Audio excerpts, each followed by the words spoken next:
दोस्तों, आप सभी का अपने YouTube channel the Guinness academy पे। और आज मैं आप सभी के लिए लेकर के आया हूँ most important questions in physics. ये क्वेश्चंस आप तब लगाओगे या तब लगाना है जब आपने पूरा रिवीजन कर चुके हो, और जब रिवीजन कंप्लीट है तो आते हैं क्वेश्चन के साथ रिवीजन करते हैं और देखते हैं कि आपकी तैयारी कितनी हुई है। आपको सबसे पहले क्वेश्चन देखने के बाद खुद ही आंसर देना है, और उसके बाद यदि ना समझ में आए तो सलूशन देखना है।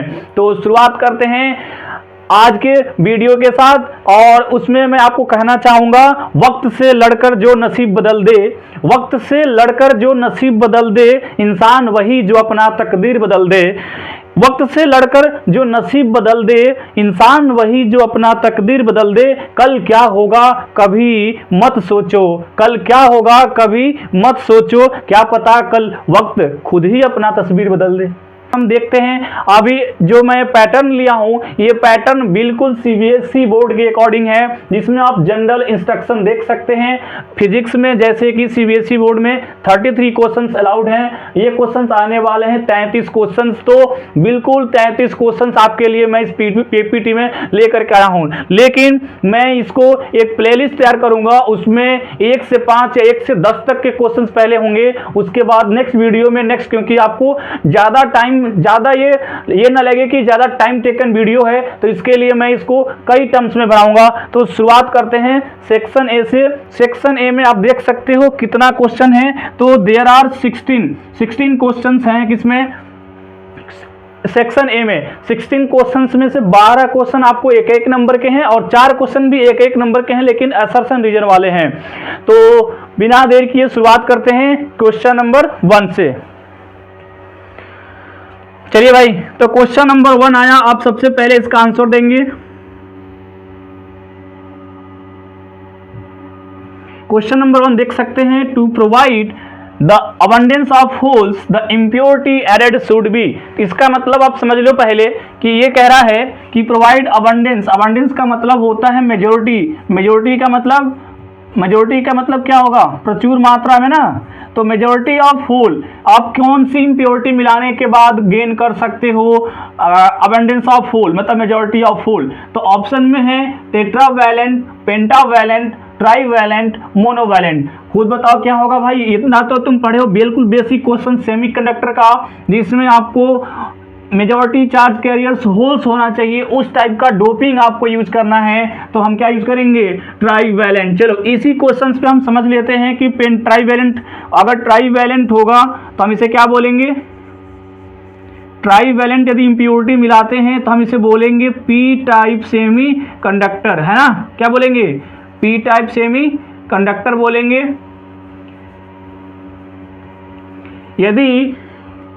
यदि यह एन टाइप होगा तो हम इसको क्या बोलेंगे? पेंटावैलेंट इंप्योरिटी मिलाएंगे। क्या मिलाएंगे? पेंटावैलेंट इंप्योरिटी मिलाएंगे यदि क्या हो? एन टाइप सेमीकंडक्टर हो। तो P type means positive type और N type means negative type. मतलब इसमें मेजोरिटी चार्ज कैरियर किसका होगा? इलेक्ट्रॉन्स। इलेक्ट्रॉन्स क्या होगा? Majority charge carrier. यदि इस क्वेश्चन में अबंडेंस ऑफ इलेक्ट्रॉन्स दिया होता तो आप पेंटावैलेंट लगाते, है ना? लेकिन इसमें क्या दिया है? अबंडेंस ऑफ होल दिया है, मेजोरिटी चार्ज कैरियर्स होल्स, तो आपको क्या लगाना पड़ेगा? ट्राईवैलेंट। तो trivalent is the right answer of this question. Okay, तो नेक्स्ट स्टार्ट करते हैं। नेक्स्ट देख सकते हैं आप, नेक्स्ट क्वेश्चन आया आपके सामने। सबसे पहले इस क्वेश्चन को पढ़ते हैं। The ratio of voltage and electrical current in close circuit. मतलब आपको बताना है कि किसी क्लोज सर्किट में ratio of voltage and electrical current क्या होता है। क्या यह हमेशा डिक्रीज करेगा, क्या इंक्रीज करेगा, वेरीज करेगा, रिमेन्स कांस्टेंट? तो भैया ओम्स लॉ तो आप जानते ही हो ना। ओम्स लॉ के अकॉर्डिंग क्या होता है? ओम्स लॉ के according V proportional to I, या इसको हम ये बोले V by I is always constant. क्या होगा? ऑलवेज कांस्टेंट होता है, यही तो ओम्स लॉ है। तो हम कहेंगे the ratio of potential and current remains same in close circuit according to Ohm's law. Okay, सही है। चलो भाई सेकंड क्वेश्चन, थर्ड क्वेश्चन पे चलते हैं। अब देखो थर्ड क्वेश्चन आपके सामने आया, थर्ड क्वेश्चन ये है, N astronomical telescope of 10-fold angular magnification has a length of 44 centimetre, the focal length of the objective is. तो सबसे पहले बात करते हैं, एस्ट्रोनॉमिकल टेलीस्कोप है जिसका एंगुलर, अगर हम बात करें इसका एंगुलर मैग्निफिकेशन की तो कितना दे रखा है, 10 दे रखा है, और लेंथ दे रखा है 44 सेंटीमीटर। आपको क्या बताना है, आपको बताना है focal length of objective lens, मतलब आपको FO बताना है ये कितना होगा। ठीक है, तो सबसे पहले हम एंगुलर मैग्निफिकेशन की बात करेंगे तो ये कितना होता है, एंगुलर मैग्निफिकेशन वो होता है आपका FO/FE। ठीक है, FO/FE ये कितना दे रखा है, 10। अब यहां से फिर सेकेंड नंबर से आपको देखा है लेंथ ऑफ टेलीस्कोप कितना दे रखा है, 44, मतलब लेंथ को क्या होता है फॉर्मूला, FO+FE, और ये दे रखा है कितना, 44 सेंटीमीटर। आपको FO बताना है तो यहाँ से आप FE को एलिमिनेट करेंगे तो FE इक्वल हो जाएगा FO/10। क्यों, क्योंकि हम FE को इस साइड भेज दिए और 10 को इस साइड, तो FO/10 हो गया। और हम FE क्यों निकाल रहे हैं, क्योंकि हमें इस फॉर्मूले में से FE को एलिमिनेट करना है, हमें तो FO चाहिए ना, तो हम क्या निकालेंगे, FE को एलिमिनेट करेंगे। अब यह FO को एलिमिनेट करते हैं FE को, तो यहाँ पे हो जाएगा FO+FE के प्लेस पे FO/10 और यहाँ पे आ जाएगा 44। इसे जब सॉल्व करोगे तो आ जाएगा 11F0/10 इज इक्वल टू 44। तो F0 इज इक्वल टू आ जाएगा कितना, आ जाएगा 44, 440/11 तो आ जाएगा 40 सेंटीमीटर, 40 सेंटीमीटर। तो ऑप्शन में देखो, ऑप्शन डी आपको दिख रहा है 40 सेंटीमीटर।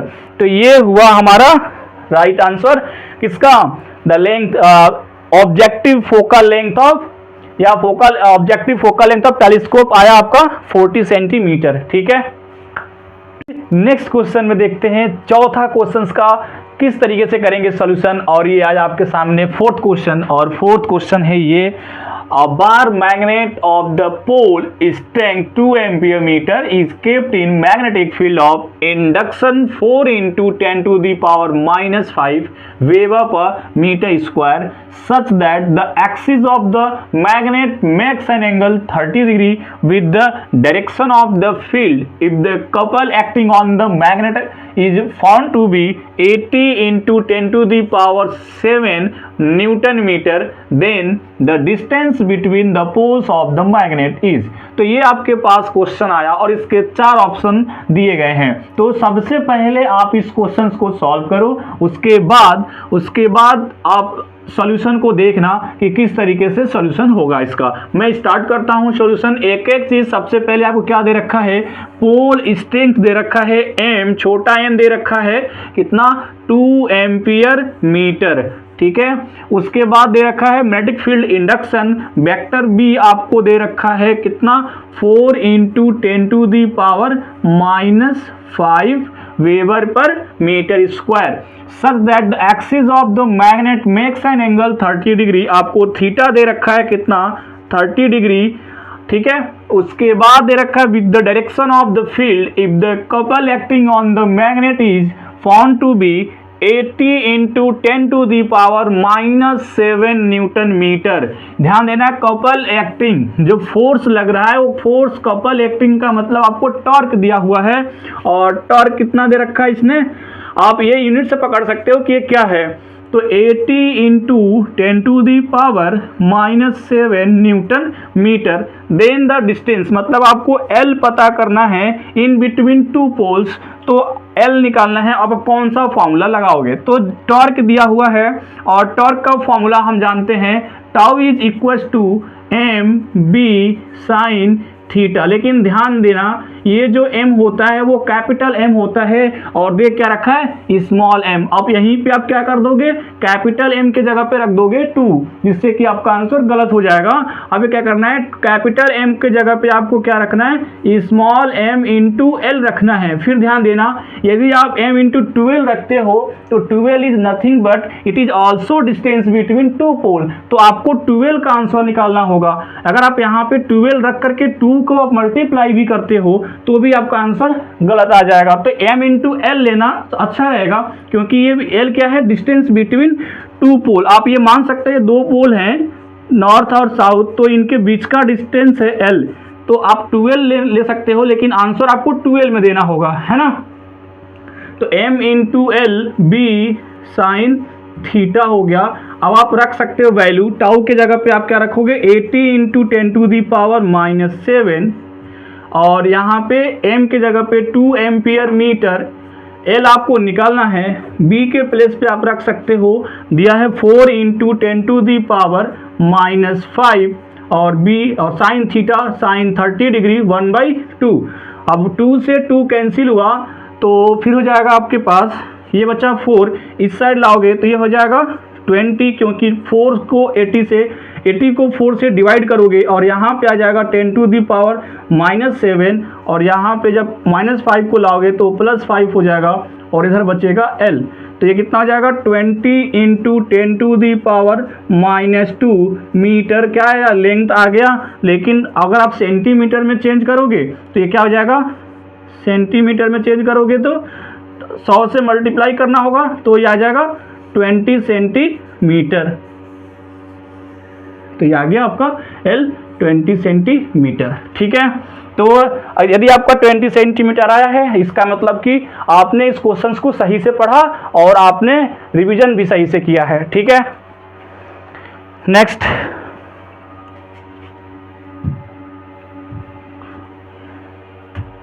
चलो नेक्स्ट हमारे पास क्वेश्चन आता है 5वां, और इस 5वें क्वेश्चन को देखते हैं। Dimension of 1/2 epsilon not E square when is the permittivity of free space and E is the electric field is. आपको डायमेंशन बताना है 1/2 एप्सिलॉन नॉट ई स्क्वायर का। यहाँ पे जो टर्म एप्सिलॉन नॉट है वो क्या है, ये है परमिटिविटी ऑफ फ्री स्पेस, और ई क्या है, ई है इलेक्ट्रिक फील्ड, ठीक है। तो ये हमें पता होना चाहिए कि it is the formula of energy density per unit volume. ये एनर्जी डेंसिटी का फॉर्मूला है, जिसको हम कहेंगे energy per unit volume 1/2 epsilon not E square. यदि आप नहीं जानते हो तो फिर भी आपको एप्सिलॉन नॉट और ई का डायमेंशन निकालना होगा, जो काफ़ी कॉम्प्लिकेट हो जाएगा, कॉम्प्लेक्स हो जाएगा। तो आपको क्या निकालना है, energy per unit volume, per unit volume. अब एनर्जी का डायमेंशन आपको पता है ml/t - 2, ml² - 2, और वॉल्यूम का डायमेंशन होता है L3। तो यहाँ से आप कर सकते हो सॉल्व इसे, ये हो जाएगा ml - 1 t - 2। इतना तो आप समझ ही रहे हो, है ना। तो ये आया ml इनवर्स t - 2। ऑप्शन में चेक कर लो, A B C D, option A match कर रहा है। इसका मतलब the dimension of 1/2 epsilon not a square is nothing but ml inverse t - 2। सही है।